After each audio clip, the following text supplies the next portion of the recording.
Oh, hello.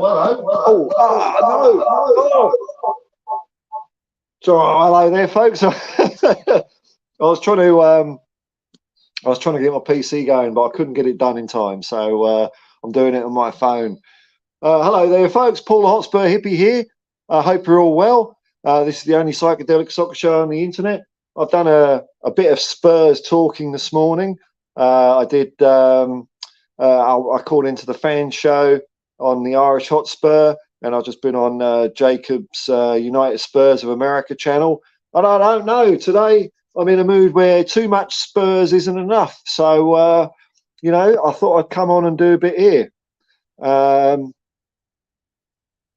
Now, my PC is working. Let me just see if I can get it going. Just bear with me a second. Sorry about this.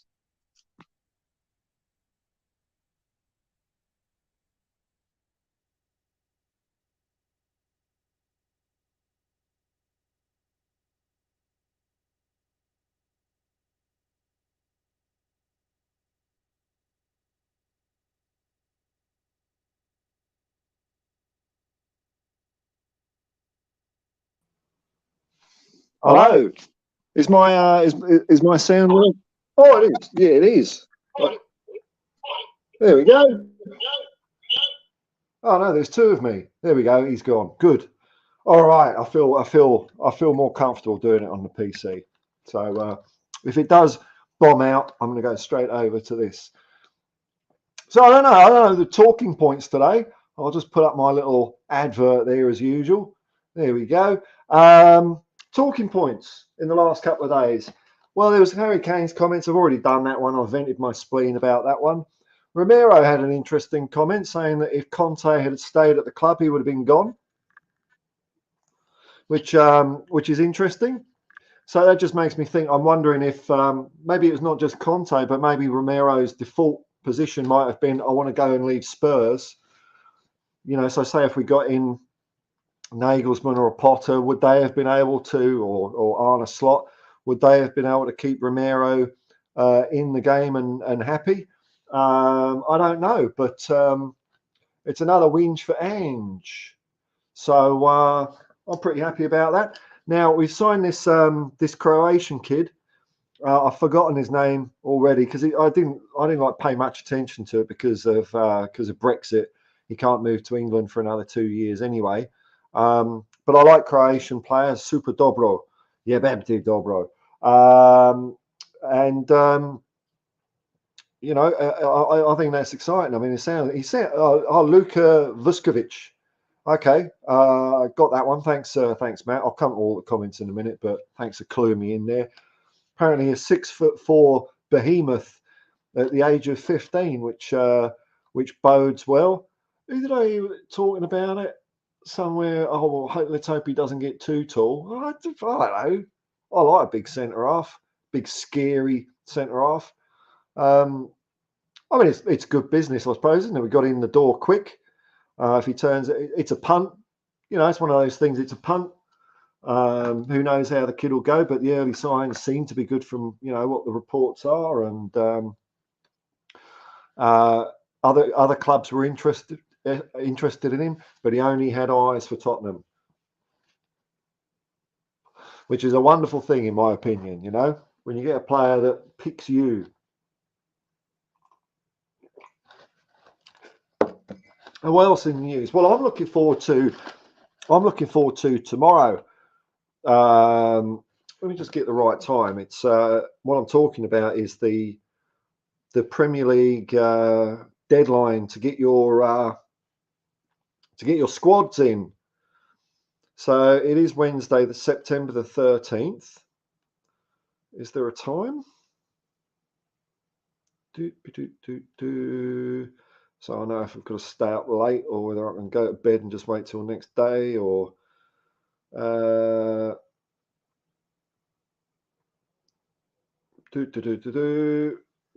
course, that doesn't say what time, does it? Nah, it'd be too easy for it to tell me what time. Let's have a look at this one. When? 13th of September. There we go. 2 o'clock in the afternoon. So 2 o'clock in the afternoon. is 11 o'clock at night. Oh, no, I'm not doing that, man. I'm not doing that. I'm usually in bed by then. So I'll wake up and hopefully we'll see. Let's have a look at the squad here. I'll ask you, like, who do you think will not get a number? Because I had a quick look and I think 3 players out of the squad are not going to get numbers. Tottenham Hotspur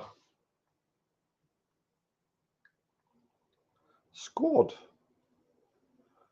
Do men's first team squad. There we go. Team. Okay, let's bring this up here. No, that's wrong. I don't know what I'm doing. Here we go.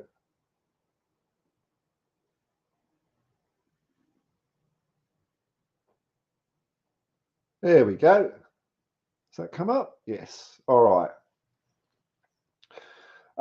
So let me just count up how many we got. 3, 6, 9, 12, 15, 18, 21, 24, 27, 28. So that's 3, but some of those are going to be under 21s, aren't they? So, maybe all of them are going to get a bloody number. So we got rid of a few then, or got out on loan. So we got rid of, we put out on loan Reguilon, Rodon, Spence, Tanganga, and Ndombele. So if 3 of these players are under 21, then we're all good. Which means, could we see even the likes of Hugo getting a number?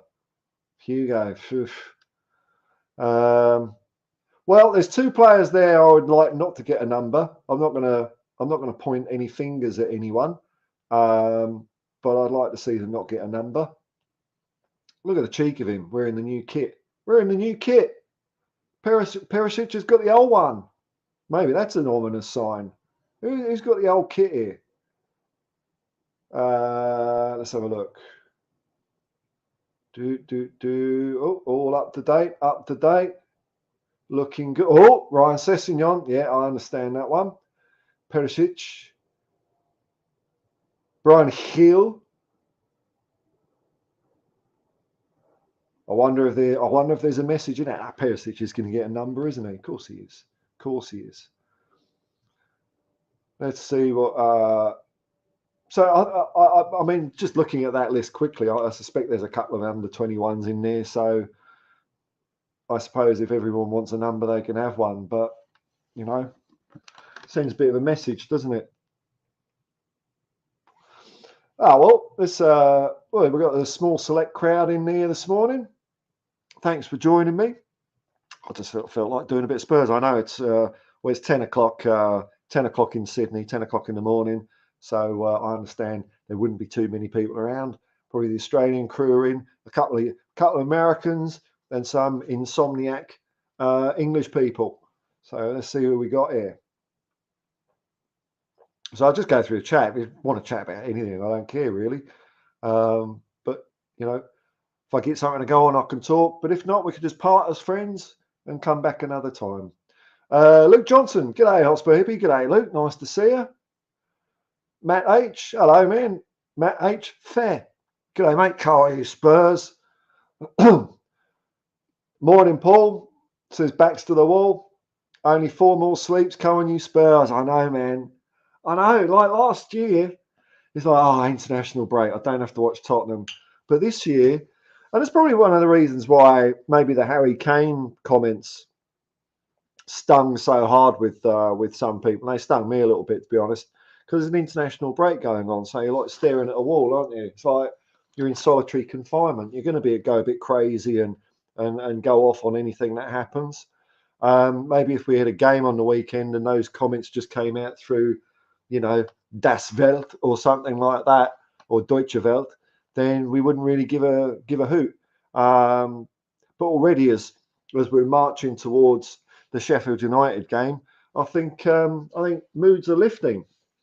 Now, I don't know if you lot have seen, but there's going to be this sort of fan forum. I don't know how they pick or get the fans or vet them or whatever, but fans, whatever that may be, with Daniel Levy, Heung-min Son, and Ange Postecoglou. And I think some people are, you know, some people are looking at it as a bit of a PR stunt. I think that's fair comment as far as, you know, Daniel Levy goes. I think they're going to be vetting the questions. He's going to be softballed, and you know, I mean, even if you're going to hardball him, what's the point? It's not going to do anything. He is what he is, isn't he? But I'm actually really looking forward to this fans forum, because Ange Postecoglou did a load of these while he was at Celtic, and it was a really good interaction. The way they did it up in Celtic, it seemed to be a lot of the Celtic fan channels were involved up there. So it's good for them. You know, I'm not saying I want to be involved with anything. I wouldn't know what to ask the guy anyway, but so it's good for them, so they could, you know, ask Ange their question and then put it on their channel. So it'd be nice to see some of the Spurs channels get the chance to do that. But channels aside, it was really good. Fans were asking him fan sort of questions, and Ange just gave them great answers. And I came away with a feeling that I preferred the fan conferences. What a lot of the time, what they would do in Celtic is they do the proper, you know, journalists press conference, and then straight after they go to another room, and that's where the fans would be, either online or whatever. And I really enjoyed listening to those. And you know, and the more of those I was listening to, that's when I'm thinking, God, I wish we had a guy like this at our club, you know. And I think it's a good thing. I get the PR reservations, but Ange is one of us, you know. Ange is on our side. He's a fan apart from anything else, football fan, and I think the best way to use a forum like this is to build that relationship with Ange. You know, he's like our man on the inside. He's our mole, and so the more Ange feels that he's connected with the club, I think that's only to our benefit, really. So I hope it goes really well. I'm looking forward to it.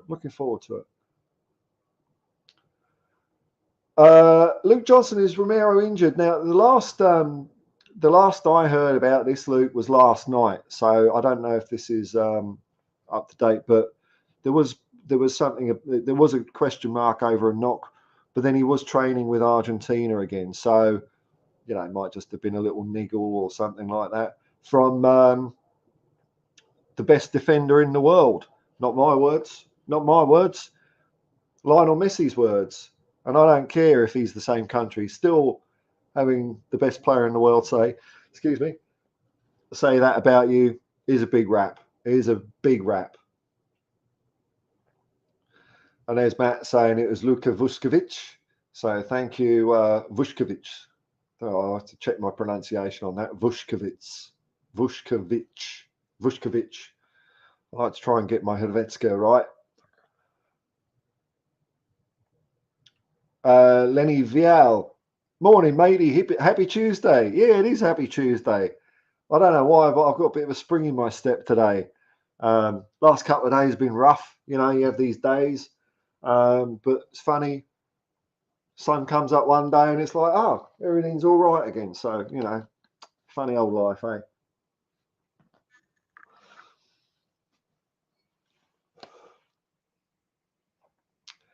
Backs to the wall. Ange, a man of the people. He certainly is. He's one of us. You know, world is about us and them. And I'll give you my scientific measure of how many thems there are to how many of us's there are. I would say, I'll give you the latest measure, actually.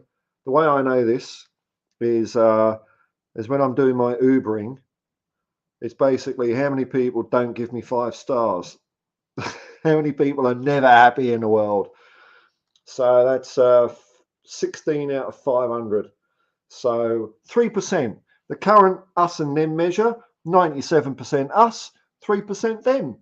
It's pretty good. Problem is, they only need a few of them to really bugger things up, you know, make life difficult for people. But there's always more of us, always. Now, what I'm curious about, because Jacob brought this up on his channel, so I'm gonna have a look at it on what was it on my channel, because I didn't see it in too much detail. Was the EA Is it football? I don't even know what the bloody game's called. Football? EA Football 24, is it?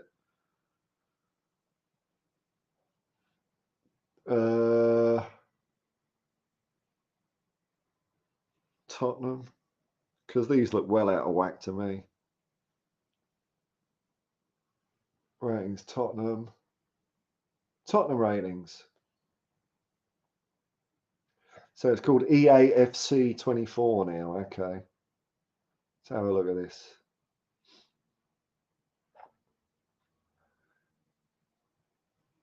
Okay.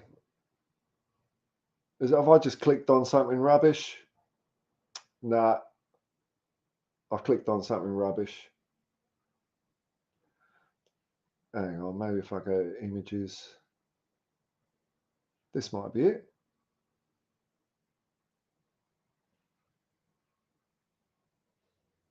All right, what's this say? Oh, possible ratings. Oh well. It's a slow news day. It's a slow news day. Let me just sort this out. Move that. Do.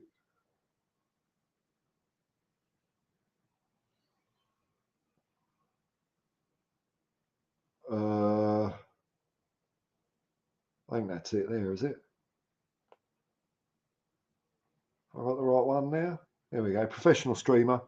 Super chats and memberships are available. So let's have a look at these. Now, what's this? This is saying all players possible ratings leaked. So, is this reliable or not? Well, let's just pretend it is, eh? So we've got Hoiberg 8484. Okay, 82. Okay. Oh,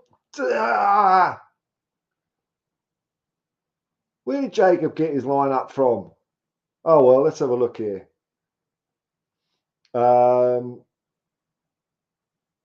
Yeah, these are totally different numbers. Where's Udoggy?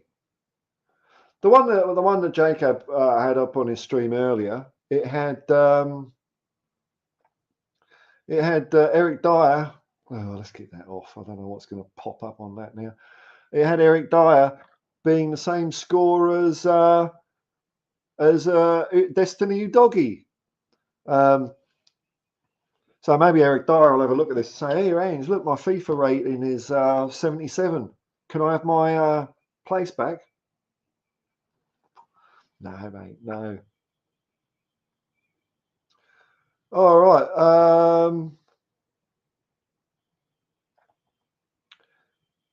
Nothing happening here. Nothing happening here. No more chat. Maybe this is a quick stream. In and out. Oh well. I think I've got an idea of something silly to do today, and that might be I might watch an old classic Spurs game and then give player ratings as if it was just now. I've just got a hankering to do that because nothing's happening. So it'd be something you might want to watch or not.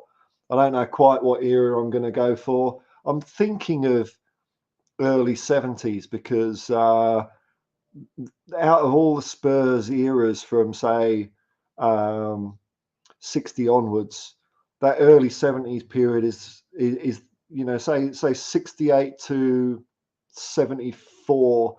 That period is probably one of the weakest holes in my or weakest areas of my Tottenham knowledge.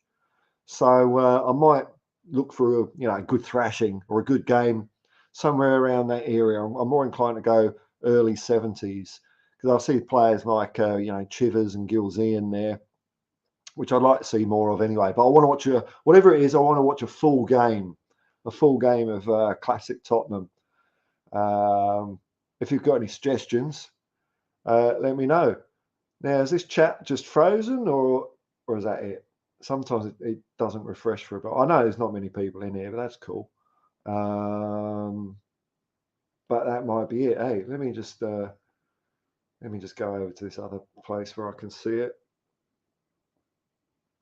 Looks like my PC stopped dying, which is nice.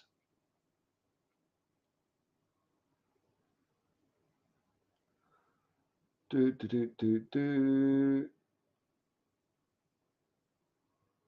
Let me have a look here. pop out chat for live chat. No. Oh, well, that's all right. That's cool. In that case, there's a quick one. I thought I'd write on the glory of just being on Jacob's channel because he had quite a few watchers, and so I thought maybe I've got to do more streaming again to try and get the numbers up. But that's cool. Anyway, I hope you enjoyed it. I hope you enjoyed it and passed away. Oh, here we go. Here's another one. Backs to the wall, in at the death to save this sinking ship of a stream. Thank you, Baxter. Interesting. 4 hours ago, former Celtic manager Ange Postecoglou has been announced as a guest on talkSPORT on Tuesday morning. Yeah, now Jacob mentioned this. So I'll just confirm what time that's on at, because that'd be great. Do. Yeah, I mean, I'm never gonna find an easy way of finding the time, have I? No. News. No. I think. Oh, with Jim. Okay, with Jim. See now. I haven't been in England. I haven't been living in England since 1995, so I'm well out of kind of touch with with journalism over there. What little I've seen of it, you know, I see journalists when they're on programs like Sky or whatever, and I'm not really impressed with them because they make it all about themselves. You know, they're a bit too cool for school, and that's the way a lot of it seems to be at the moment. But from what I've seen, and I only watch like the short clips of talkSPORT. I don't watch it live or anything like that. But I watch the short clips. And whereas Simon Jordan's all that, I quite like Jim White. He you know, he asks good questions. He'll give his opinion now and then about certain things, but in a questioning way, maybe to get conversation going. I like Jim White, even though he's Rangers, but I like him. So that'd be an interesting chat. So Jim White and Ange Postecoglou, how awesome would that be? I wonder. I would I might have to watch. I might have to watch it live because they might only put like, you know, a 5-minute clip up or something like that. Bugger. That's a shame. How do I find out what time it's on? Damn.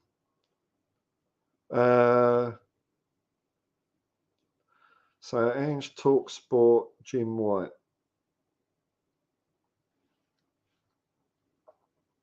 Oh, here we go. Former Celtic manager.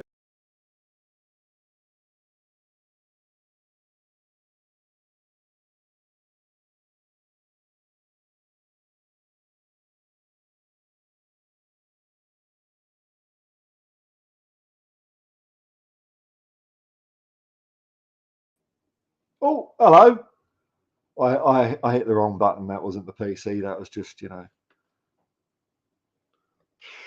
I've got it here. Former Celtic manager announced as guest. What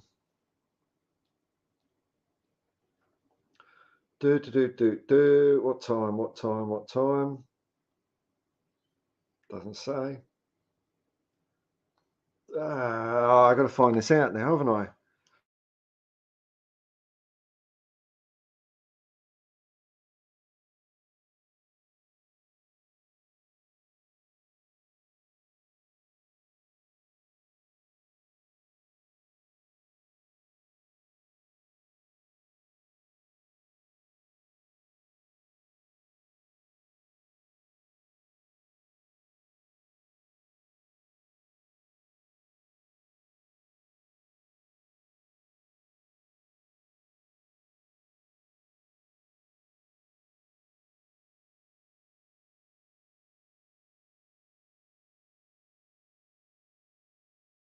There we go. My PC did actually die that time.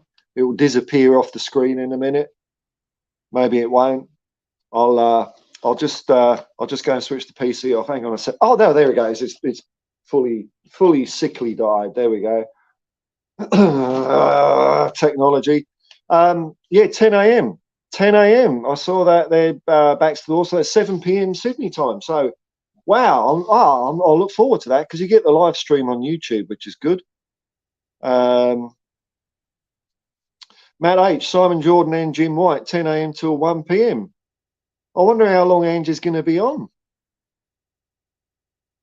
That's exciting because I need some Tottenham goodness, you know. And you know, if I can't watch the team play football, then I'll settle for an Ange press conference.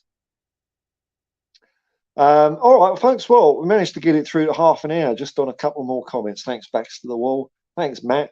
Thanks everyone who's commented. There's a few more people coming in to view at the moment, so I might just tap dance for a second. Let me think. Have I got anything to talk about? I can't share any images or anything. Let me see. No, I can't think of anything actually. Oh, here we go. Here we go. Here we go. Ah, steady as shark. Bails me out. A member of the Hotspur hippie commune. G'day, man. Triple dose of hippie tonight. Yeah, well, I'll say when I come on, man, that I was on Irish Hotspur on their fan calling, and then I went on to Jacob's United Spurs of America. United States is #1 Tottenham Hotspur fan channel, I believe. You know, that's what the kids are saying. And I've sort of felt in the groove a bit to do a bit more. So so here I am. But thanks for joining. Steady Shark is a member of the Hotspur hippie commune.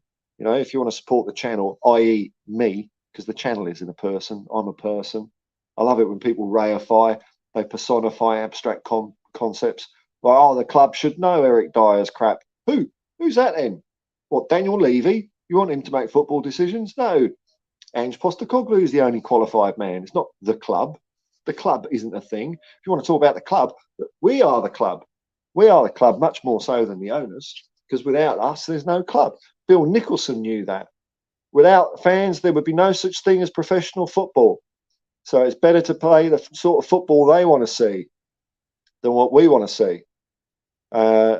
True words from Bill Nicholson, who still hasn't got a statue.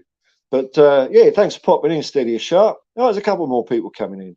So this is the problem. I'm so half-assed at this YouTube lark. I don't schedule things in advance because when I feel like doing it, I just want to go and do it.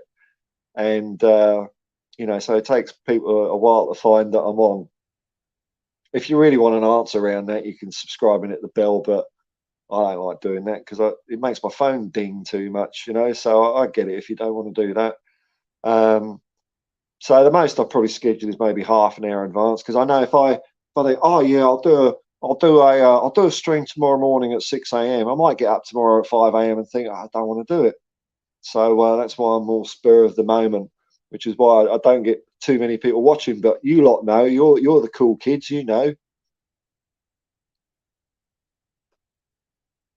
Back to the wall. Yeah, we're all hanging out, mate. I know. So different to last year, isn't it? Especially when the international break. I don't know. It's weird. International football just doesn't grab me at the moment.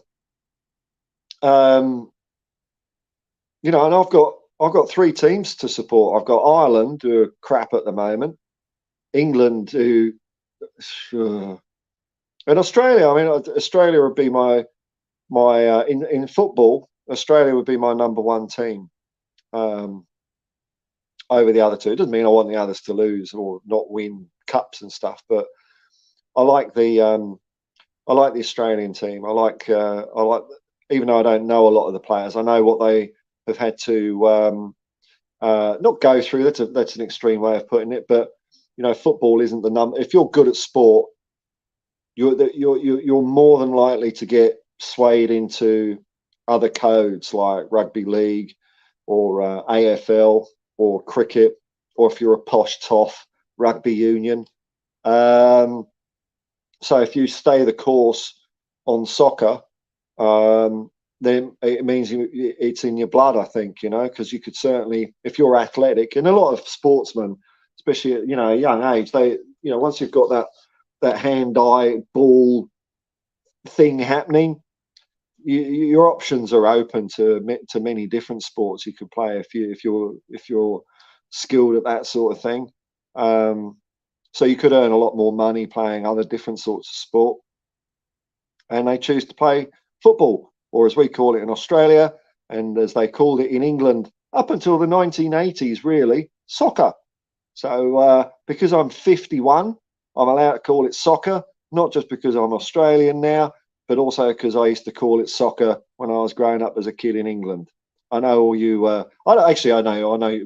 I look at my viewer demographics, and I seem to have cornered the more mature end of the market, which I'm quite happy about. I think it adds to the timbre, the tone of the club. Instead of all just, young kids are welcome, but behave. Will McDonald, g'day, man. How you going? Nice to see you. Steady sharp. My parents either went to the same school as Bill Nicholson's daughter, or they actually were in the same year as her. Wow, that's not bad, man. Have I got any claim? Look, my I'm just trying to think. My two closest claim to fame links with any Tottenham lot would be, I think Glenn Hoddle was born in Hayes, which is where I grew up, and Steve Perryman was spotted by, I believe, Bill Nicholson at a schoolboys final. I think it was the London schoolboys final, and he would have been, well, he was born in Ealing, so he might have been playing for Ealing, some team like that. And they played at Salvatorian College. Now, this is a real tenuous link. Now, when I was 16, I went to a sixth form college in Harrow, not the Harrow school, not those rugby playing toffs, but I went to a college there, and it was kind of the feeder sixth form for all the Salvo boys, all the Salvatorian boys, and they were all gooners, man. They were all gooners. Every man, woman, child, cat, dog, mouse, everything. They were all gooners. I was the only Spurs fan in that place. And in 1989, I think it was 89, when Arsenal won the league, I had to eat a lot of crap for a year, man. But if I'd have known back then that Steve Perryman was spotted at Salvatorian College, it would have given me a little bit of more, intestinal fortitude to withstand. I mean, it wasn't a big deal. It was all kind of good-natured, but, you still got to wear it, haven't you? But if I'd have had that knowledge in my head that you all came from where Captain Marvel, Steve Perryman, was spotted, that would have made things a bit easier for me. Have I got any other 10? I don't think I've never met a Spurs player. I've talked to a couple online. There's actually there's actually a player I talk to fairly regularly, but I won't say who it is because it's private conversations, But it's nice, to have that. I mean, I don't abuse the privilege or anything like that, but it's nice to have a player's feedback on things that are happening. Spurs, g'day, man. Big up Paul and chat.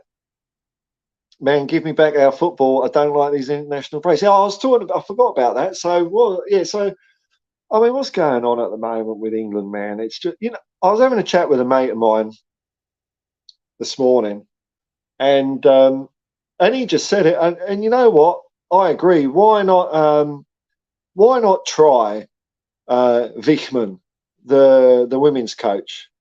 I mean, is she really going to be worse than Gareth Southgate? Is she really? And I'm not, I'm not just saying that for, bloody silly virtue signalling or anything like that. I just think, well, what the hell, man? What we got to lose? If she wants to, give her a go, assistant or whatever, learn the ropes or whatever. But I've been fed up with Gareth Southgate almost since he took over the job. He is I wouldn't say he's a clown. I almost said he was a clown there, but he, I don't get why it's so hard. But of course, this is coming from an idiot. What do I know? To pick a team sometimes. It's like, okay, you've got your country, right? Okay, I'm the manager. What formation am I going to play? Well, I'm an old fart, so I'm going to play 4-4-2. all right, who's the best player in my country for each of these positions? You're selected. Or if you've got like a, a Glenn Hoddle or a Messi or someone like that, catered to them a bit more, or outstanding players, and there you go. Off you go. Play ball. And then tinker with the chemistry and how they all fit together. But it just seems to happen time and time again with England managers. They play players out of position. You have ridiculous things like, remember, was it Roy Hodgson, Harry Kane taking corners? Now we've got James Maddison up on the left wing. Oh, I don't know, man. I don't have confidence in him, that's for sure. I'd have preferred Sam Allardyce, where he's taking a couple of, backhanders. Oh, what's this? There's a thing come up that means someone's giving me some money. Hang on. What does that mean? Oh, look at that. Backs to the wall. Thanks for joining the Hotspur Hippie Commune, man. Very kind of you. Thanks for your support, man. Brilliant. By the way, I thought maybe I forgot to tell you beforehand, you don't really get that much more for being a member.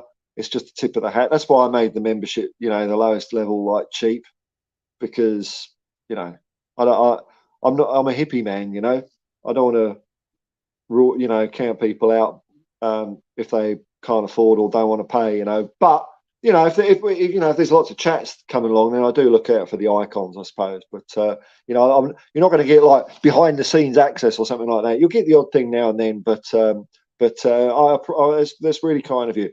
And if you want to cancel it afterwards, you don't have to keep it going, man. People come and go. I'm trying to tell people not to buy a membership. What am I doing? I'm doing this wrong, aren't I? I should be saying, give me money. But nah. No, it's all good, man. I'm very happy with the way this channel's going, actually. Really happy. Not just through memberships and super chats, but there's quite a few people that are watching my videos, and that's starting to just build up revenue from ads, which is amazing, really. It's it's not enough to live off or anything like that, but it's it's a little bit of a surprise at the end of the month, which I can't complain about. I mean, I enjoy doing it. I really enjoy doing this. Yeah, thanks for your support. Okay, Walter McDonald. I think we should see the England women versus England men for the right to represent England. I don't think that would go very well. It doesn't. There's a huge golfing standard. And I don't want to sound like some sexist pig, but there is a big golfing standard. And if you want to put it down to something simple, it could be just as simple as the amount of money in the sports. The more money that goes into any sporting endeavor, the more successful you'll be. That's the way it works. It's the way it works in the Olympics. The more a country spends on their athletes, the more medals they get. So at the moment, the women are getting way less than the men. To be fair, like in the last few years, I've really noticed the standard of the women's game improved. And it's not something I can really watch a lot of, but during the Women's World Cup, there was a couple of games that I really actually enjoyed watching. So, it's getting there. It's getting there. And, if we can afford to pay Eric Dyer 80 grand a week, surely a bit more money could go over there. I like football being a game for everyone in the world, because I think it does wonders. Brings people together, you see fans from other parts of your own country or different countries, and your governments might be having a go at each other, or you might not like the way they run their gaff or anything like that. But when you see their fans cheering the same way you do, we're all the bloody same, aren't we? Backstore, cheers. No, thank you, man. It's very good of you, man. It will take me a while to add you to the honor roll at the end, especially when I'm doing it on StreamYard, but I will get round to it. Peter Papadimitriou, working from home at Phillip Island.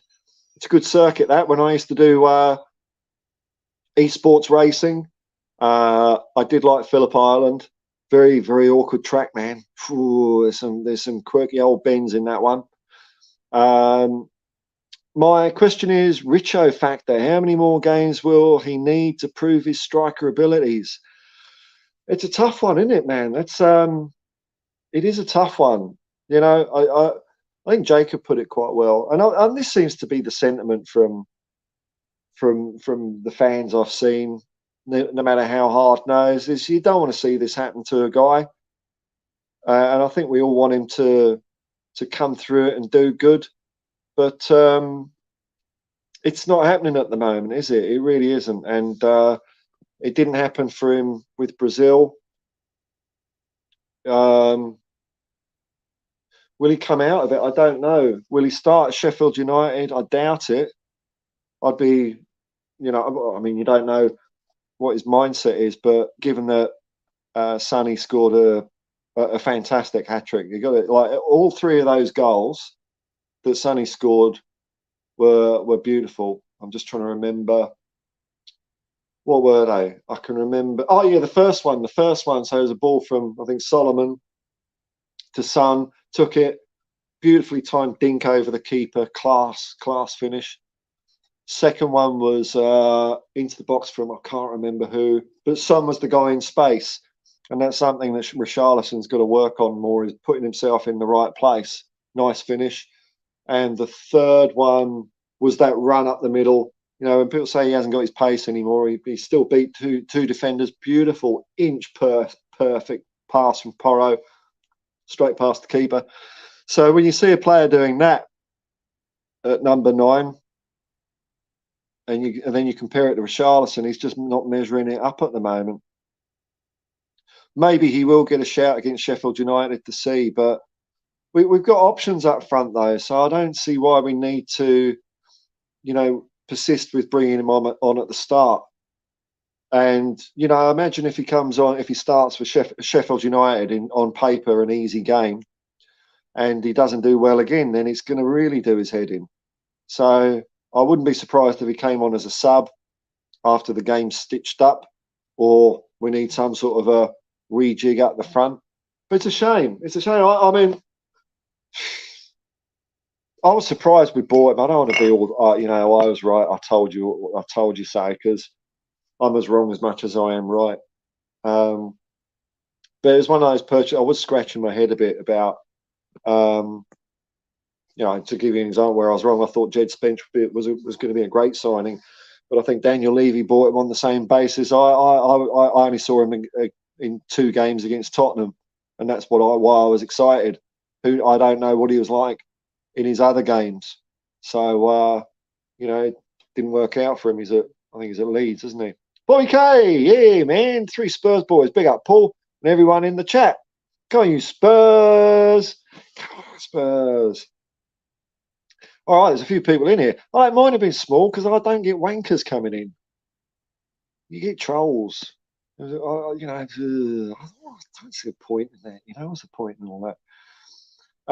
Milton Obrega, hope you're well, Paul. Yes, man. Love your work. Thank you very much. You and Jacob are the best.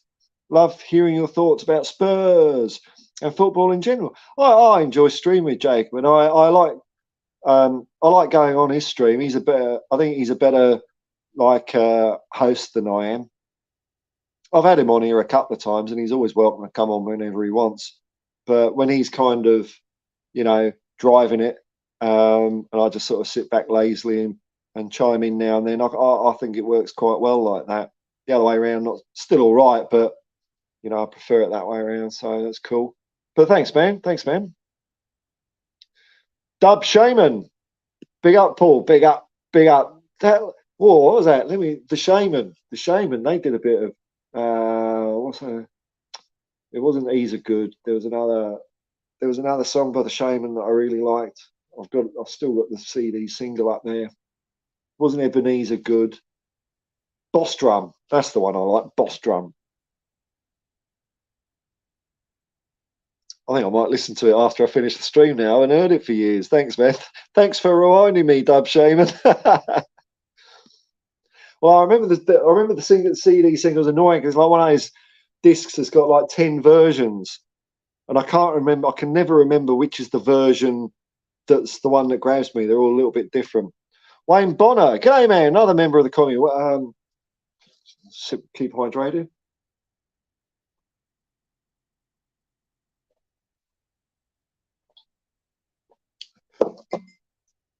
With regards to Richie, Conte broke him with that 2-hour rant.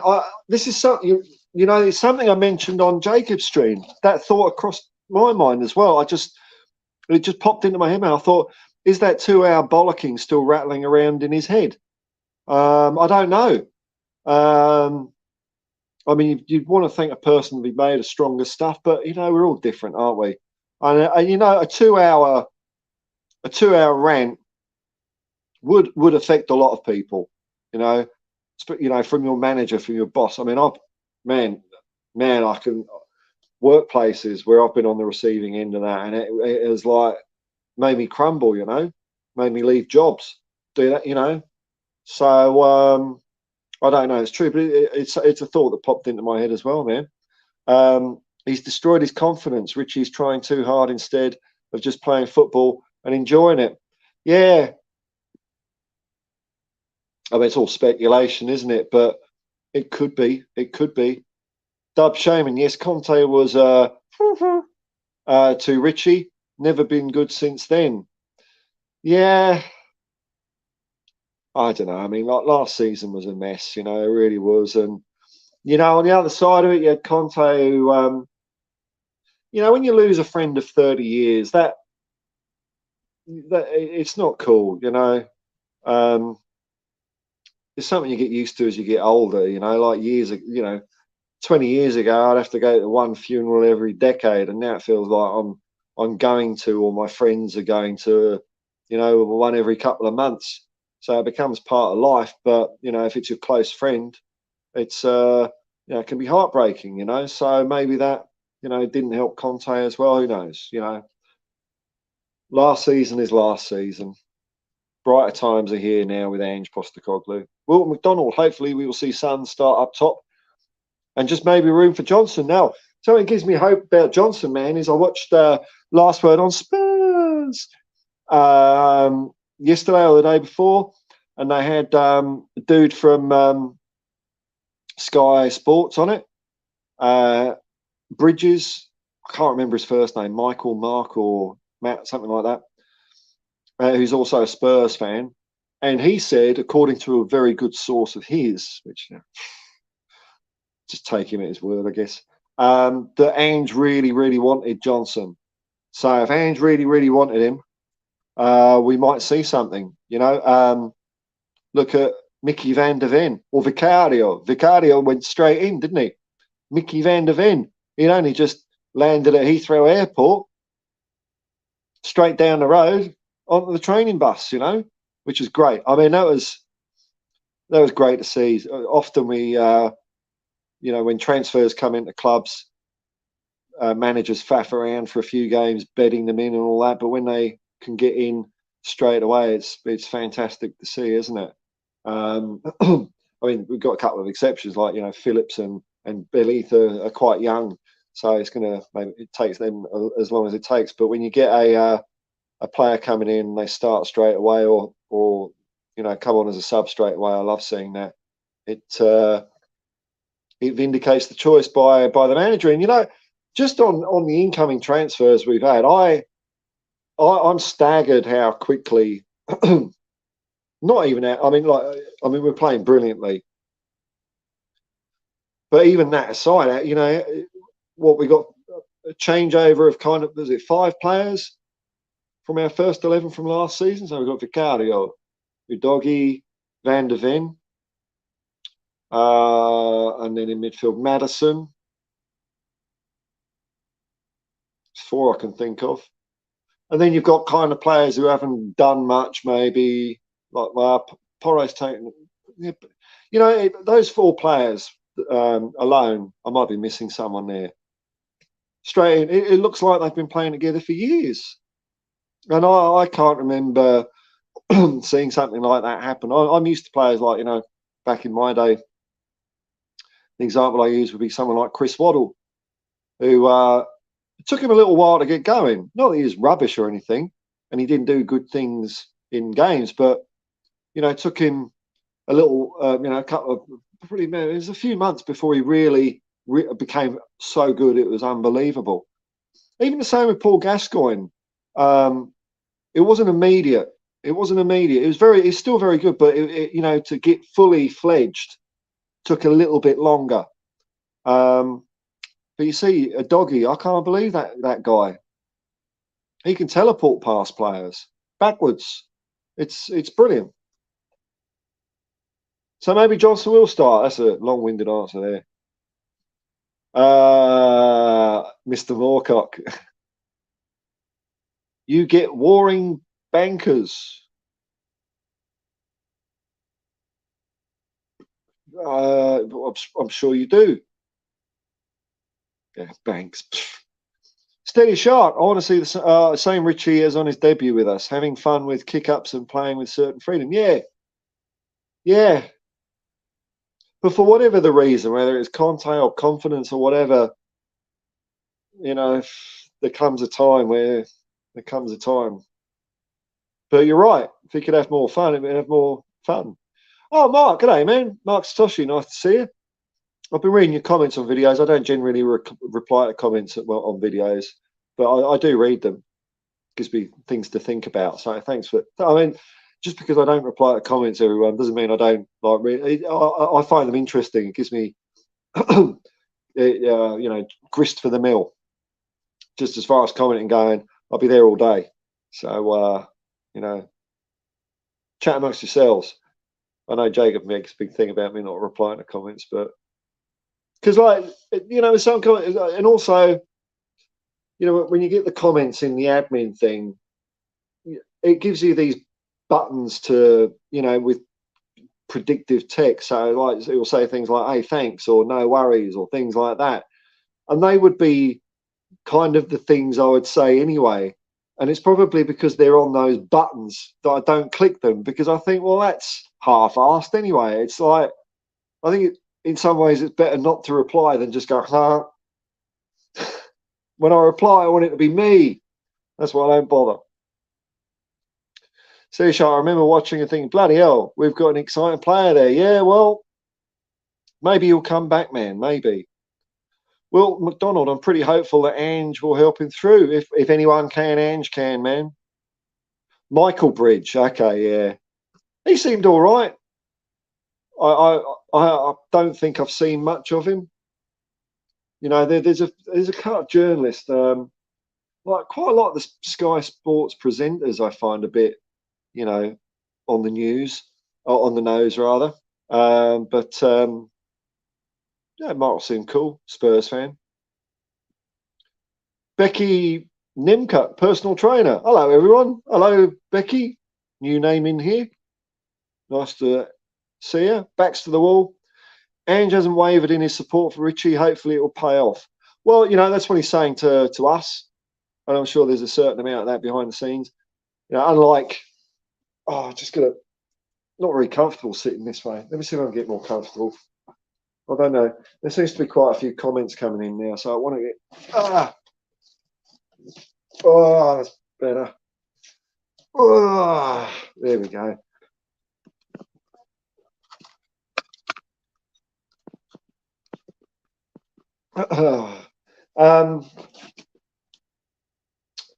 Yeah, Ange isn't really a manager that will publicly dig players out no matter what. Unlike certain Man United geezer, which I don't know. I don't know what people think about the whole Ten Hag Sancho thing, but I don't think Ten Hag was right for digging him out publicly. What's the point in that? What's that going to do? And equally, I think Sancho was even worse with putting the response up on social media. You don't do that as a player. But I could see talkSPORT and a couple of United fans, they were saying, well, what else was Ten Hag supposed to say? He's been good to Sancho, try to get his head straight, get back, and he's not repaid him back, and this and that and this and that. What's he supposed to say? And I just think, well, It's not the first time I've heard a manager ask why isn't such and such playing, and they'll make some, not a lie. You can just simply say, well, I'm picking a team based on the opposition. That's not a lie, is it? But when you dig a player out, I just don't. I don't know what's that going to do. And obviously, it's looks like it's completely knackered the relationship. And if that was what your goal was, you could do that in private as well. Just have a word and release him. Why make a public thing out of it? So I don't.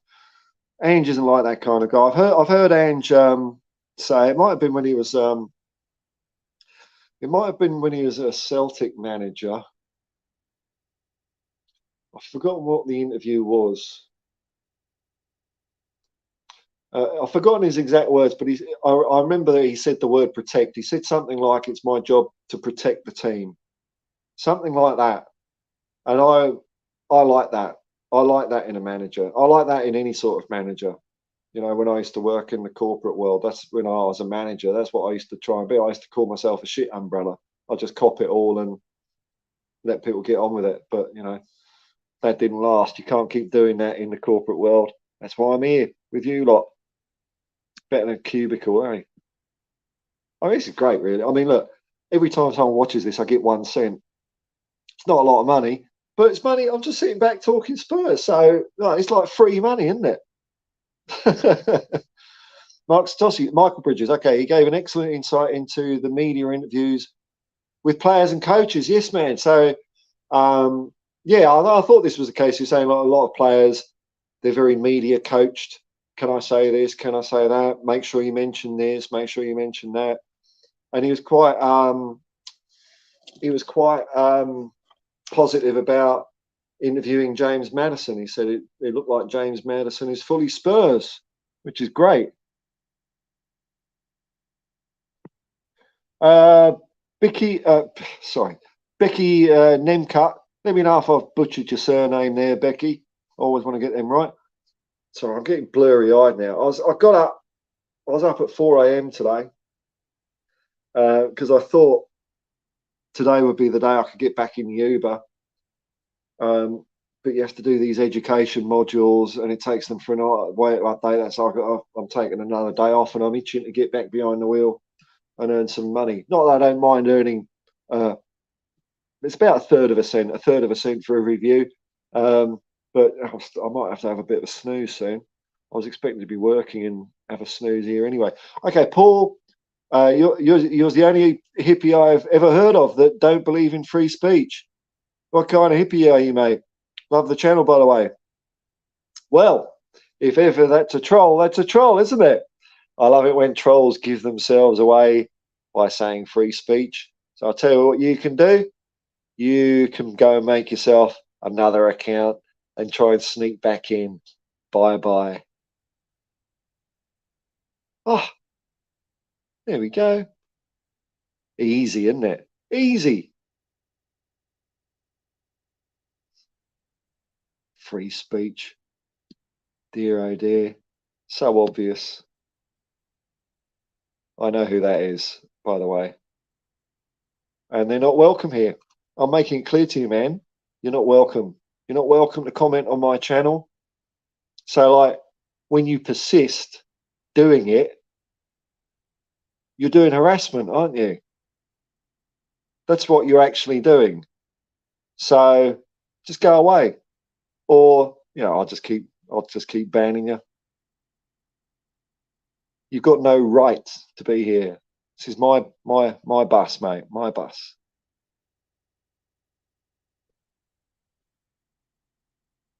Milton O'Brega. Who do you think will improve the most under Ange? Wow, that's a good question. Well, maybe like the first one that springs to mind, not as improved, but bringing right back to form, and maybe we'll see the best of him that we haven't seen before, even though he's always been good. Is Heung-min Son.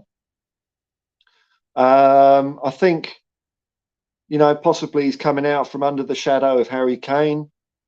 I think so far as a captain, he's been perfect.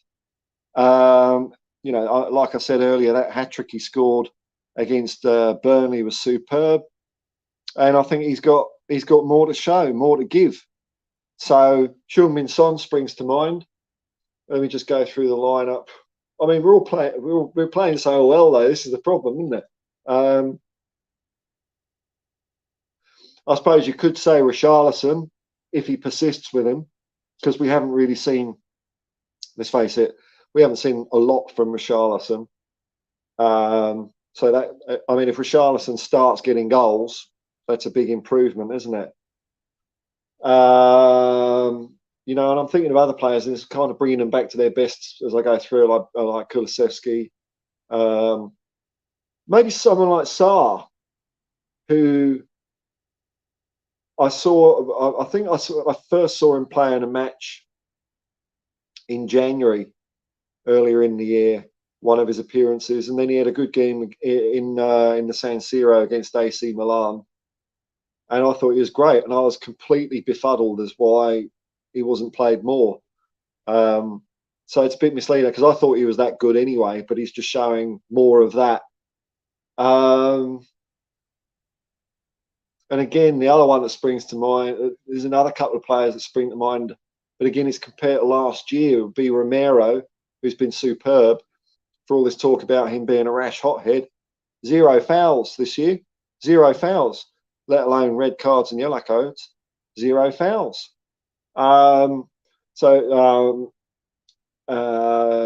Romero and Pedro Porro seems to be coming to life as well.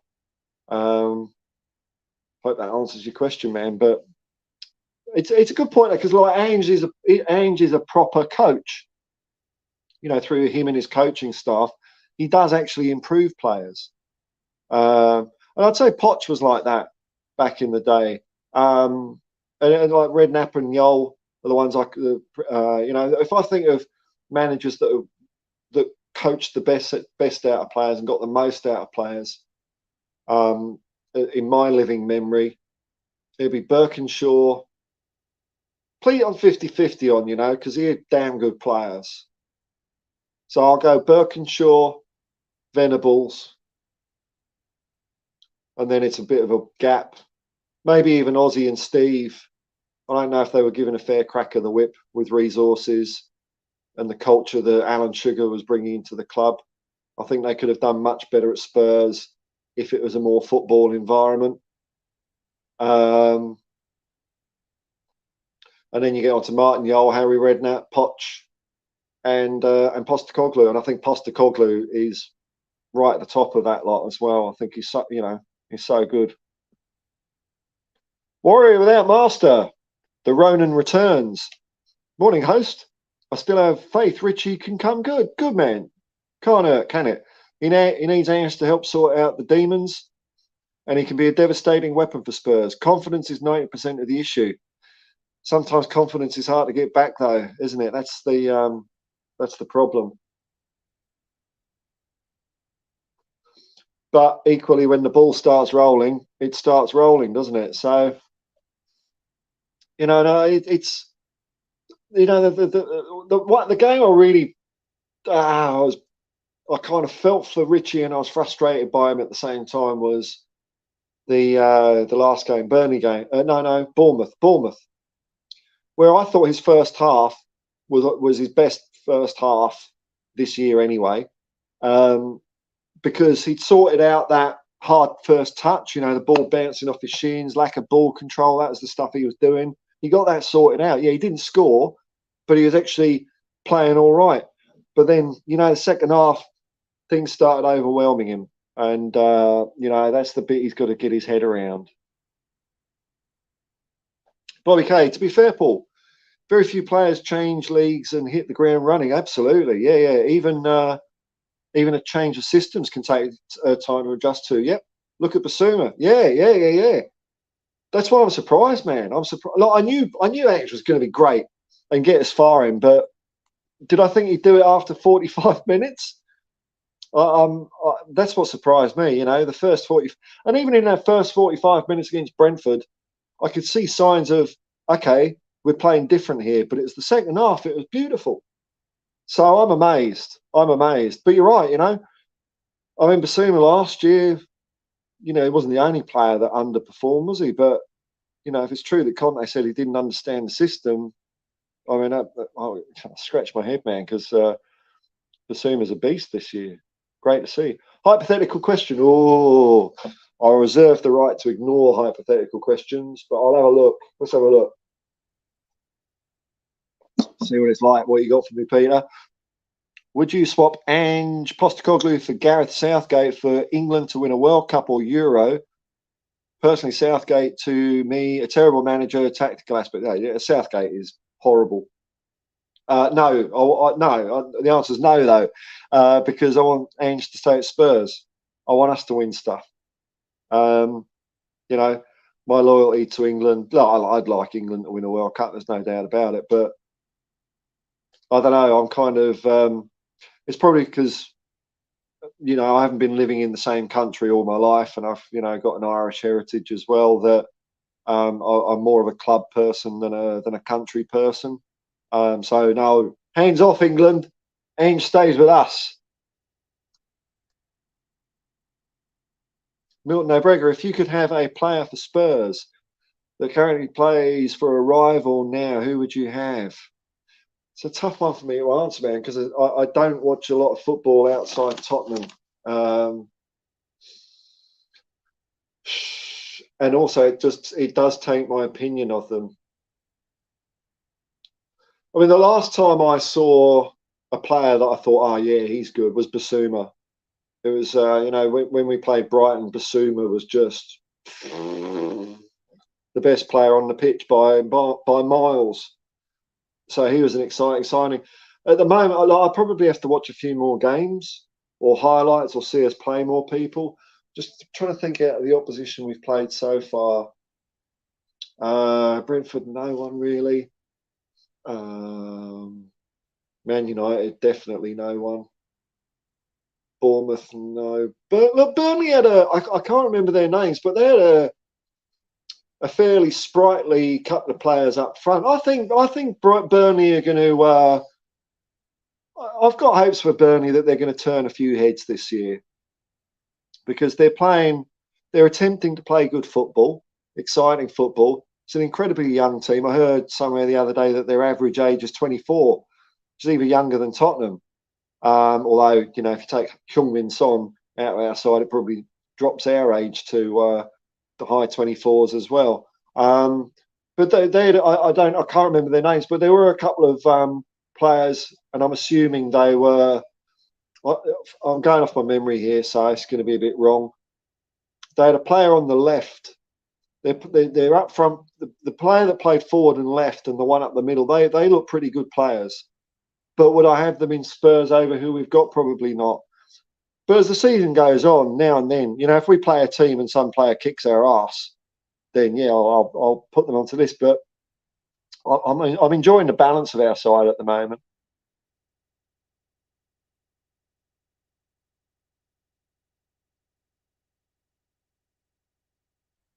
It's all right. The troll is gone, man. I think it's our friend Bobby. I don't know why he bothers. Will McDonald, Paul, you are brilliant. Oh, thank you very much. Thank you very much. Got to keep humble, though. You stop being humble in football or streaming, it'll bite you up the arse. Yeah, I know, man. I know, Bobby.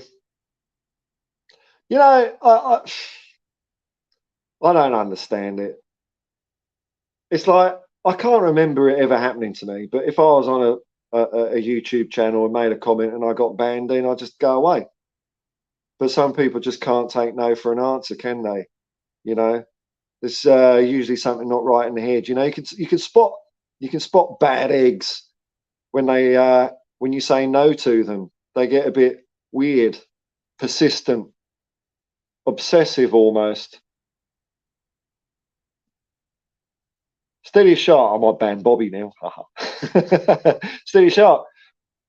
The only psychedelic bus on the internet. Oh, well, you know, if you want a psychedelic bus, the Magic Bus. I think it's called the Magic Bus. Documentary by I can't remember the guy's name, but he wrote a big book, Catcher in the Rye, I think it was. John Kesey, during the 60s. Even a few ne'er-do-wells drove across America in a psychedelically painted bus, doing a lot of things which I wouldn't advise kids to do, but it's quite a fun movie. Wilton McDonald. I think he will improve Papa Matsai. Yeah, I think there's a hell of a player in there. Oh, Bobby K, thanks for the super chat, man. $2 Canadian, which is like 5 million Australian. So that's great. I'll be able to buy a house now. Lovely. It's good living in a country with, every time I look at my Google newsfeed, it's all, Australian dollars rubbish. So, yes, it's good for me. Thank you, Bobby. Big up, Paul. First person I heard about Ange from. Well, I'm not saying I was the first, but I'm the first person I heard as well, man. But like I keep saying, it's only because I've seen him do it all before, man. And Spurs fans and Celtic fans before them didn't have a chance to see him. So, then you make up your own opinion. Like, box office, Alex box office. I don't know why he gets so much flack, but he's saying that, he's going to he's kind of going to look at Ange at Tottenham with his own eyes. It's pointless him doing all the research. He wants to see him at Tottenham and see how he goes at Tottenham. And so, by the end of the season or a few months' time, that's when he's going to, get really happy. He's happy with the football we're playing. And I think that's a perfectly fine approach, I just have the benefit of just seeing him for the last 20 years, so I knew what we were getting. And really it was when I saw the atmosphere and unity you got at Celtic. That's when I thought, football aside, we really need that at Tottenham. So, but even though I was bigging him up, he's done far better than I expected, man. So, I'm cool. I'm cool with it the way it's going. Wilton, I think Ange will improve most of the players there, except the ones who belong to the Kane era. Who's left from the Kane era? Well, it's Heung-min Son. He spoke about the club, but the mentality of the team was no different from those who are in charge. He spoke about the club, but the mentality of the team was no different from those who are in charge. Oh, do you mean are you talking about the owners here, Wilton? So I'm trying to. Sorry, maybe I'm getting a bit tired. Okay, no, I can get half of it anyway. I think Ange will improve players. There's no doubt about it. He's a proper coach. Are you talking about Kane saying the mentality of the club? Kane was part of the leadership group, man. That's my opinion on it. Claude Murphy, g'day, man. Big up, my man. Big up, Claude. Thank you for joining me. Bobby K, Paul, do you think this international break will slow the momentum the squad has built up recently, or is it a good time for a rest? It's a bit, I don't know, man. I like to think, no, it's just a bummer, isn't it? It's a bummer for all of us, but I like to think they'll be raring to go because they all look like they're having a ball, though, apart from Richie.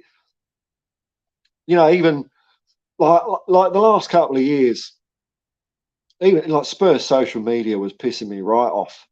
We just got tonked by Leicester, and you'd see them playing with remote controlled cars or something like that. But even in those clips, and in them on the training field, hard back at it with that, they didn't look like now. They look genuinely really comfortable, or maybe comfortable is the wrong word, but excited to be playing for Tottenham. So I'm hoping that they're rearing to get back into it. One thing, and this is a generalisation because I'm just trying to think of when this has happened, and just because I can't remember an instance doesn't mean it hasn't happened. But when Ange gets a team going, that's it. They're off. I can't recall. Maybe there was a patch with the Australian national team between us winning the Asian Cup and qualifying for the World Cup. There was a bit of a lull before he got us going again. But as far as league sides go, once he gets them going, they don't stop. The question is sometimes like at Yokohama, Brisbane Roar, maybe not so. definitely Yokohama. It took him a while to get them doing what he wanted and get them playing and get them going. But then they were flying. At Celtic, he started off all right, but it was really after that first January transfer window. They were awesome after that. Now Tottenham, like I say, he's got us going after 45 minutes. I didn't see Celtic doing anything like that after half a game. So I'm hoping that now we've started, we're not going to stop. You know, time will tell, man. Time will tell. Football's a funny old game, isn't it? George says Richarlison is better than what he's showing as a centre forward in our own team. You would want 19 to 20 goals, and that might be his shortfall, in my opinion. Yeah, look, I'm sure he is better than what he is. Well, he's got to be, isn't he? He has to be, because he's, you know, not showing an awful lot at the moment. 19 to 20 goals, possibly. The nearest I can go off for an Ange team is last year. Celtic scored 114 goals. 27 of them were scored by Kyogo Furuhashi. So I suppose you could pro-rata that down. And by the way, they only let in 34. So that's a goal difference of plus 80. So for all this, oh, we're going to be nervous, we're going to get in loads of goals. Well, Celtic didn't. But 19 or 20 goals, I'll probably want to be a bit greedy and have one or a couple more than that. And I think if Son was in that role, I think we would be looking at. I think he would get a lot of goals, Son. I don't know, man. I do want to see. I really like. Ideally, I want to see something with Richarlison. I just struggle to think if I've seen it yet. I think Matoma would be good at Spurs. I haven't seen a lot of him steady as sharks. So I hear that name mentioned a lot. JD Salinger. No, man. I've got the wrong. Maybe I've got the wrong combo then. It's going to bug me now. Kesey. His name was Kesey, and he wrote. No, it wasn't To Kill a Mockingbird. One Flew Over the Cuckoo's Nest. Maybe I think that might have been it. One Flew Over the Cuckoo's Nest. No, so it wasn't JD Salinger, the guy I'm thinking of. I think he might have been the guy that. Hang on. Who wrote One Flew Over the Cuckoo's Nest? Oh, it's not switched on. Shit.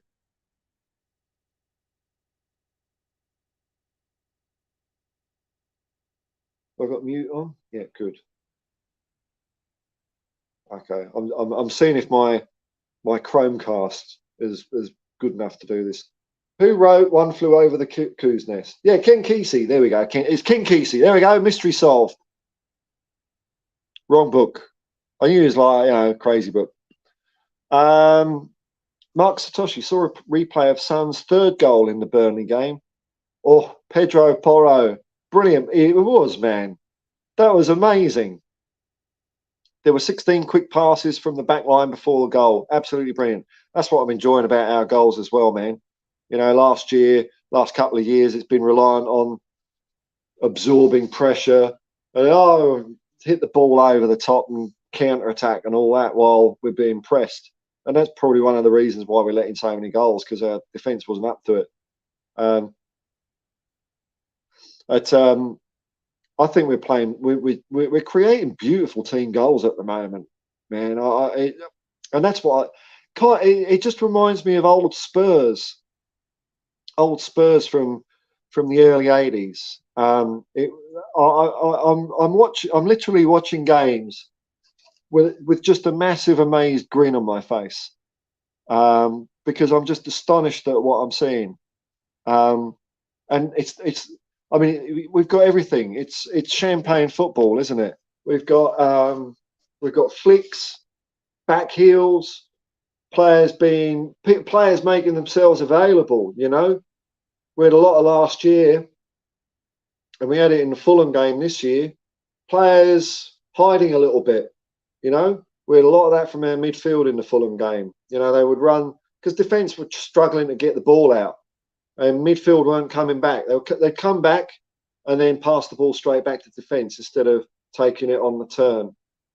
So, when we got our proper mojo going, you see players like Maddison coming back or Basuma coming back or whatever. They're all doing what they have to do to get that ball up there. And I agree with you, Mark. Like when you get those goals where it's just continuous passes right up to the killer blow, they're my favourite sorts of goals where everyone's involved. I love it. Yeah, all right. I'm no bookworm, miserable mongrels. What do I know about American literature? Okay, Mocha Magic Bus was a song by the Who, was it? I'm not Who. I've tried the Who because they're kind of like, I like that era of music. I've really tried. Like, I've even got, the Tommy thing on Super Audio CD. And even when it sounds at the best it possibly can, it just doesn't do it for me. I'm not saying they're bad, but it just doesn't grab me. My favourite 60s band is the Kinks. Aha, another member of the Hotspur commune. Ah, Lemmy, hope the Gold Coast is treating you well. Everyone following Ange at Celtic were hoping he'd land a big six club. Everyone following Ange at Celtic were hoping he'd land a big six club. I think they were kind of heartbroken, man, at Celtic. But they all seem to wish him well. And the only thing I saw was they thought he left the club badly. But I think if you're going to leave, that's the best way to do, isn't it? You win them everything, and then go quickly. No speculation, no nothing. I mean, it is pulling the band-aid off, but under the band-aid, you've got a lovely tattoo with 5 trophies on it. So it's not a bad way to go. But yeah, they all wish him well. They all wish him well. Oh, I've said something funny. Oh no, just waiting for the troll to create another account. Steady start, shark. About Mr. Box Office, I think the flack is because some folks don't realise that he's just playing a character like a pro wrestler. And yeah, no, he's been a bit he's been a bit showbiz, steady sharp. But in fairness, we all have to, I mean,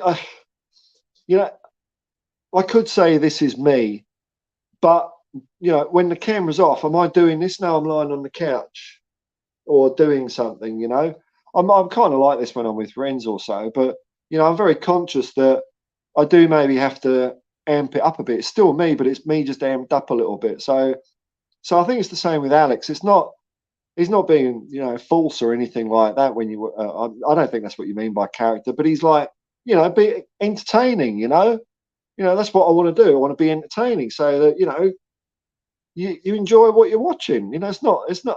What's the point of me doing it? There's no point in it. So, it's fun. I like Alex. I don't agree with everything I says, but it don't matter. It doesn't matter because I think even when I disagree with him, I still think what is said from his point of view is perfectly valid. I've got no argument against it at all. I like the cut of his jib. I think he's quite funny. Back to the Wall, Magic Bus, The Who, 1967. Well, that sounds like it could be based on this Ken Kesey thing, which is on YouTube.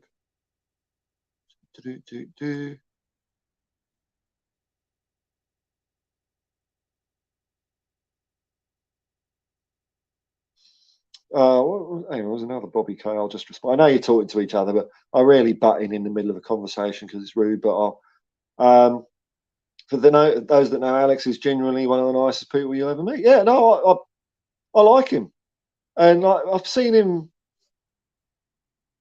I've seen him on a couple of streams recently where he just says something and just people pile on him, which doesn't seem to faze him. He doesn't really care.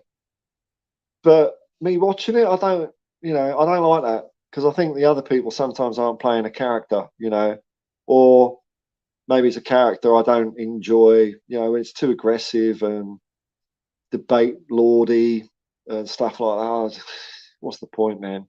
I get a kick out of understanding people, just having a chat with people, and like agreeing or not is totally irrelevant. I don't like if someone's got a point of view, I don't really like bulldozing them. I mean, I might have a playful go now and then, but I'm not in it to win it. it doesn't mean anything to me. If I've got a joke in my head, I'll come out with something. If I think I can say something funny or entertaining, I will. But as for going around in circles, I just can't be bothered, man. And the same, like, if people question my opinion, I just don't care. Okay, I'm wrong then, whatever. Don't matter, does it? Bobby K, anyone see Richie crying in the Brazilian squad the other day? I just saw the after pics. Anyone know why he broke down? Hope he gets sorted. Young guy at the end of the day. Human for a footballer. Yeah, I felt the same way, man. It just seems that things are getting into his head, doesn't it? And you're right, he is a young guy. And at the end of it, I like seeing footballers enjoying themselves. And I like tears of victory, tears of sadness. I think it's a worrying sign for a footballer sometimes. When I see footballers cry when they lose or get taken off, you've got to get your head sorted, mate, because that's life, that's football. It's going to happen. You are going to have no one. Even I talk quite often about the Spurs in the 80s. Don't matter. Which they were fantastic, but they could play bloody awful sometimes as well. And that's just what happens in football. Sometimes you can have an off patch for whatever reason. Got to work your way out of it, and keep your head up. But when your head's down, it's very difficult. So yeah, I'm hoping he comes good. But that's for Eric Dyer. I know he's a human being, but he could piss off.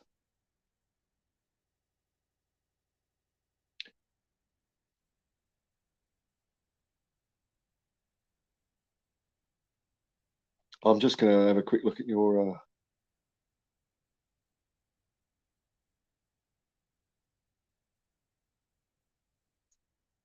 I'm going to take part in this actually, because it's we've got a good community between streamers and people in the chat. Yeah, I like Alex. He uses his channel to get stuff off his chest and just say a personal opinion. Yeah, and like I heard Jacob say this, and I've heard Alex say this, and I'm just going to reiterate what they say. For me, football is 100% all about emotion. It's if you take the emotion out of football, what's the point?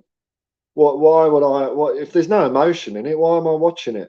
What, I got no skin in the game. I don't care what happens. So I'm not interested. So when people say, "Oh, logic over emotion," or facts not feelings, I think bollocks. Because to me, all that is because everyone's emotional, unless you're like possibly a sociopath, but even they have emotions directed towards themselves. What was I going to say? Emotion. Yeah, people generally the people that will say, "I just deal in fact." Well, I don't think they're particularly very self-aware, because we're all driven by crazy stuff and chemicals and time of day and am I hungry and am I tired and what do I want, da da da da da da. Me now, I'm getting a bit hungry, so I feel like I'm going to make myself a sandwich. In an hour's time, I'm not going to feel like making myself a sandwich anymore because I've eaten one. So I'm a slightly different person, if you get what I mean. So and I know I've done it when when something's happened in the Spurs world, I might think, oh yeah, that's giving me something to go on. I mean, it's an emotional response, and then I'll do a video about it, and so when Alex does his videos, I get where he's coming from, It's all fine, man. Oh, this is all right. Support for AA. No, Alex, he's good, man. Yeah. Hey, well, you're all talking to each other. ED is Eric dysfunction. Yeah. All right, man. Well, you lot have been fantastic, because started off slow, but I've got just enough of you people in here supplying me with lovely comments to keep going. So I'm getting a bit sleepy and hungry now, so I'm going to recharge my batteries. I will just got one more in. Here we go.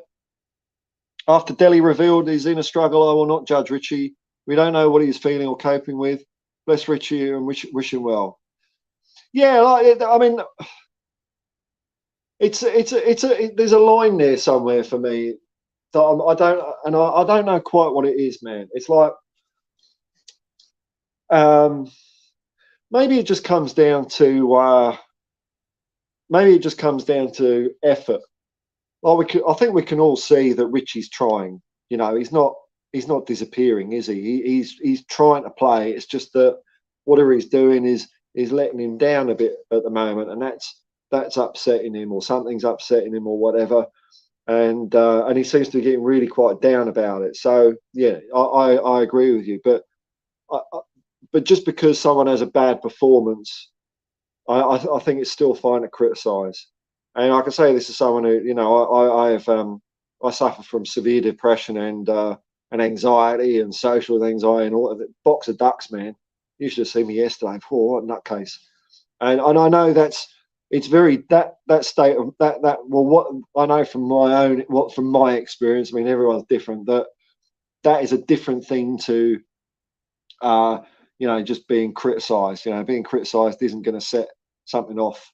It's other things. So you know, so I don't want to start going too soft on players either. But Richarlison, I take your point, man. There's something happening there. So I'm not gonna pile onto him for sure. You know, when players don't make the effort or they hide, or you know, then I think it's like, you know, the performance against Fulham. I think it's fine to criticise quite a few players over that. And I guess what I'm trying to say is, if that criticism, which there was a lot of it out there, if a player gets wind of that and that upsets him, that's not, to me, a mental health issue. If they're like, you know what I mean? Like, mental health is like, if you've got it, you've got it. If you ain't, you ain't. You is who you is. Bobby K, Eric Dyer is a legend, according to my deluded 17-year-old. Well, good on your deluded 17-year-old. Why not, eh? I'm not even, no.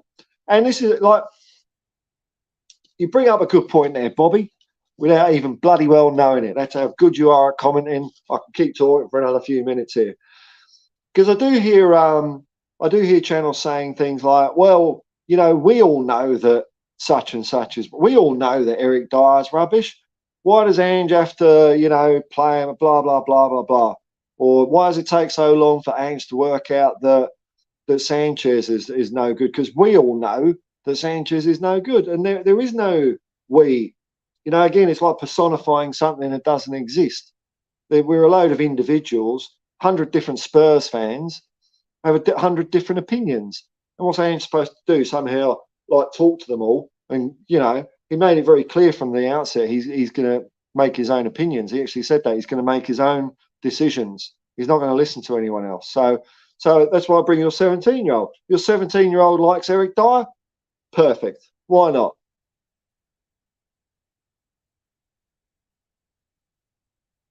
PC Matt, if there's one...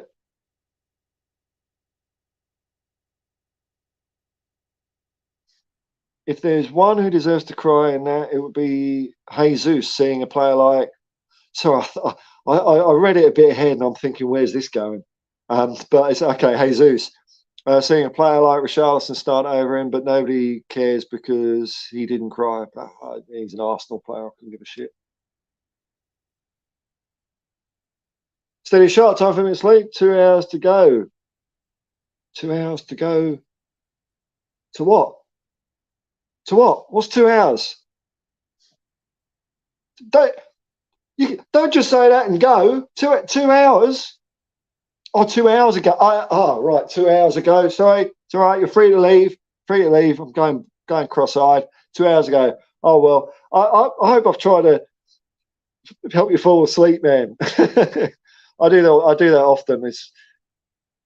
I find it's the easiest way for me to get to sleep. I just put podcasts on and I just fall asleep. And it's not that they're boring. In fact, it's like the more interesting the podcast, the more I'll fall asleep. So it'll take me a few days to get through it all. And it's not generally not Tottenham podcasts I listen to. Oh, here we go. We're nearly at the bottom again. Hope Richie will come good, even if he can come and put 10 to 15 goals in. Hey, man, that's all right. Hey, they'll go towards those missing Kane goals, and that's what we'll need going forward. You know, like, I agree, man. 10 to 15 from him. We're clearly getting 10 to 15 from elsewhere that we didn't get last year. I mean, Kane roughly scored half our goals last year, 30 out of 60. So, you know, I think we're going to score more than that this year, even if Richie gets 10 to 15. I think we're going to score way more than that. You know, we're going at what we got 2, 4, 6, 11 goals. So we're going between 2 and 3 a game. Let's call it 3. That's over 100 goals. Steady shot. Depression and anxiety is awful. I understand it well. Most of the anxiety side, yeah, you know, sometimes you just gotta, you know, ride it out, and you know, deep down that tomorrow's another day. That's what happened to me yesterday, anyway, and it's true, you know. World's crashing in yesterday. I go out today, it's like, oh, what was all that about? Box of ducks, I don't know. James, yeah, paratrooper, like we know there. I truly believe we're going to win the Premier League this season. Yes, man, I'm not alone. I'm not alone. Hurrah!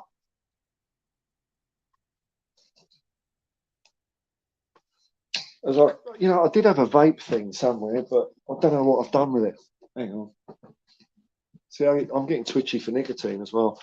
I think Richie will play a big part during our Premier League Championship run in January during Asia Cup absences of Sonny. Hey, well, that's an interesting point. I forgot about that. Maybe that's the time for him to come on. You know, if he's struggling through the first half, maybe take a bit of time out, and that'll could be a good chance for him. But I can't bring up my Dreamo-meter on this one. I know it's only 4 games in, but in my mind, so far, if you're looking at form, which, let's face it, all those crap statistics that people go on about, they're all just looking at the past. You know, that's all they're doing, looking at the past, trying to extrapolate to the future. In essence, they're always wrong. They're always wrong. I can give you an example. You know, when you look at a Google match that's about to happen, say it's you know, like last week, Tottenham Burnley, or Burnley Tottenham, and it'll give you chances of winning, just if you feel like a flutter, if you're an idiot and want to have a gamble. I should be harsh. Everyone does what they do. I just don't like gambling, man. Mainly because, you know, it's probably because of all the advertising I see. It just shits me. It really does. Maybe I don't like it myself. But if people want to do it, they want to do it. But it's the fact that every time I look at YouTube or watch football or anything, it's just this constant shoving down your throat of gambling, and it just does my head in. But what they'll do is they'll have chances of win, draw, loss. So say before the game starts, let's pick some. Let's just say for shits and giggles, Burnley, it's 30% Burnley, 30% draw, 40% Tottenham before the game kicks off. Statistically based on prior history, maybe a couple of other fudge factors, right? And then Tottenham score. Then straight away, the stats will go Burnley 20, draw 20, Tottenham 60. If Burnley score 2 goals, it will go Burnley 60. You know what I'm saying? It's always a lagging indicator of what's happened. So this is my justification for what I'm about to say after just 4 games. Because it's all bollocks. It could be 500 games. It's still shit. It doesn't mean anything. After 4 games, we've gained 5 points on our equivalent fixtures last year because we won against Manchester United and we beat Burnley. I think that was the one I was counting. And I'm counting Burnley because they're new. I've swapped out Leicester for Burnley because Leicester were the highest place team to get demoted. So we've gained 5 points. So that's good, all right? Also, and this that one I pay a bit more credence to. So at the moment on that measure, you know, we're up to 65 points. On the other side, you know, pro-ratering, we're up to something like 95 points. You know, 11 points divided, is it 11? 10 points. 10 divided by 4 times 38. And I'm just going by my own eyes, man. We are at the moment, to my mind, we are playing the best football. And I think, you know, if you're looking at a team who's going to beat us right at this moment, and there's no one. Man City aren't playing best as us. You know, there's arguments say, oh, they'll come good later on, you know, like they often do. I mean, also Arsenal choked last year, which gave them a bit of shoeing. But last season, you know, I think Man City lost 5 games. So that's kind of a high number to lose to win the Premier League. So I'm seeing there's a real dip in maybe the quality standard of football in the Premier League. I've been noticing it a while, about as far as competition goes. And I'm still seeing I'm including Man City in this at the moment. But based on that, I think we have got a chance. I think we've got a chance to be in a title hunt. You know, I think we'll know. We'll have more of a clue after December when we play Man City. If we're still biting their ass when we go up to the Emirates, I think we're playing at the Emirates first. I might be wrong there. But if we're still like chasing them 2 points behind, you know, competition on, man, competition on. So, you know, I'm not saying you're delusional, man, but I like delusion in football. I've been saying we're going to win the league every year for 45 years. So, you know, I wouldn't take what I'm saying for granted. And I do say this every year as well. But I genuinely think we're a decent chance. And if we fall a little bit short this year, that's okay. Next year, we are 100% going to win the Premier League. And, you know, there's injuries and that. Any team can have injuries. Any team. Bobby Kay. Dyer is a good player and a very good person. Never caused any issues as a personal player. He's simply not at this level, and we want as fans level we want as fans. Know we need better. Hope he moves on and does well. Well, this bits of maybe disagree, but if you like him, you like him, man. It's right. Look, it's a bit of love for Dyer. I'm not gonna piss on anyone's rainbow. Dyer was a decent player until he left midfield for defence. Yeah, well, you know, he wasn't good there either. Oh, it was a great stream to chill to. Good night, hippie. Good night, chat. Good night. Sleep well. Pleasant dreams. If you remember dreaming, if you're having a dream during the night and you think, oh, I'm dreaming, just start flying. That's what I do. Oh, Jacob, big up. You're around. I would have got you on, but I'm finishing up now, man. I'm getting tired. George Paul, what's going on? What's going in your sandwich? I don't know, man. Don't know. I haven't decided yet. I like a cheese and pickle sandwich, man. Cheese and pickle, cheese and tomato. It's good by me. Mr. Box Office can be really annoying when he labels a point to the nth degree, but he's just the doubtful one in the Spurs context. So I don't think he labours points. I think it's other people that drag him into that. I also think we could win the Premier League. That's it. There's 3 of us, man.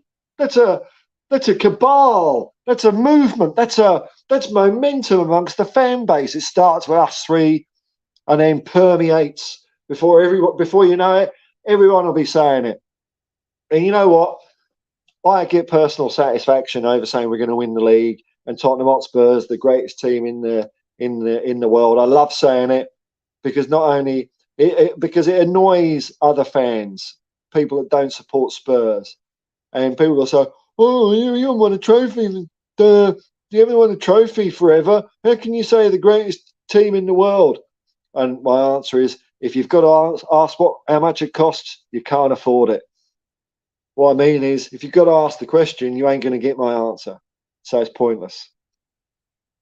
I love it.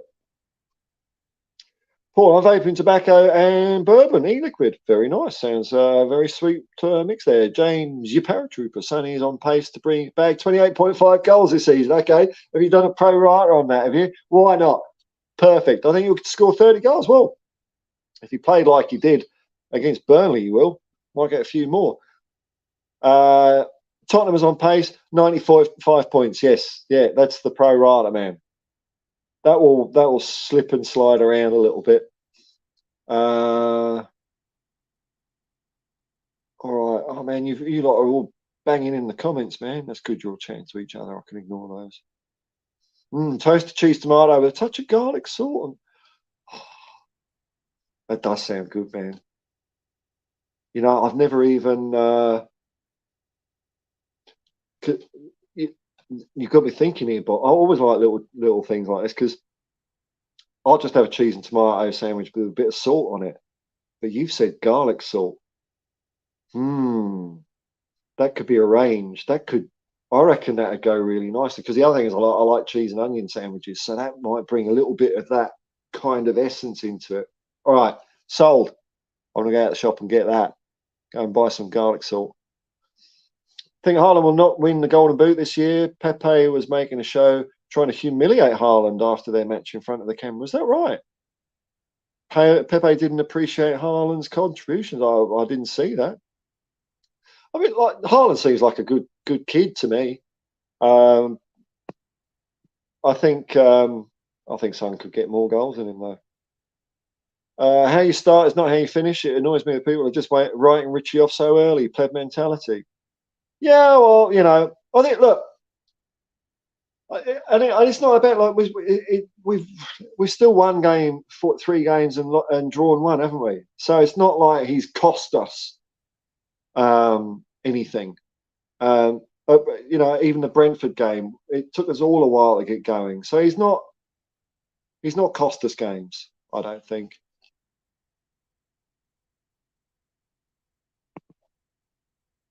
But it is up to Richie to dig deep and come back like a champion. Mental resilience is very important. Yes, man. You have to find it from somewhere. I mean, I've got very well. You know what? I did a lot of I used to do a lot of. It's only a few years ago. There's a lot of esports motor racing. I've got over there. I've got a rig with a wheel and all that sort of stuff and VR. And I used to take it very, very seriously. And you do have spells where you can't do it for some reason, and it takes a while to get back. You know, it does take a while to get going. But I beat Lando Norris in a race, so hopefully when he wins a Formula One Grand Prix, I can say I won a Formula One Grand Prix. And if he ever becomes Formula One World Champion, I can say I'm the Formula One World Champion. And I've got a trophy for it. I was Australian champion, but you know, it's funny. As soon as I won the championship, my desire to do it anymore disappeared. I thought, oh well, I've done it now. Don't need to do this anymore. It's weird.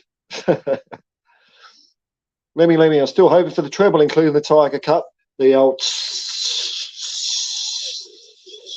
to get it all gold and shiny. Yep, why not, man? Mate, lots of technical pundits analysing Ange ball and realising how different effect it is. I think it's pointless analysing. Well, for me, I just like to enjoy it.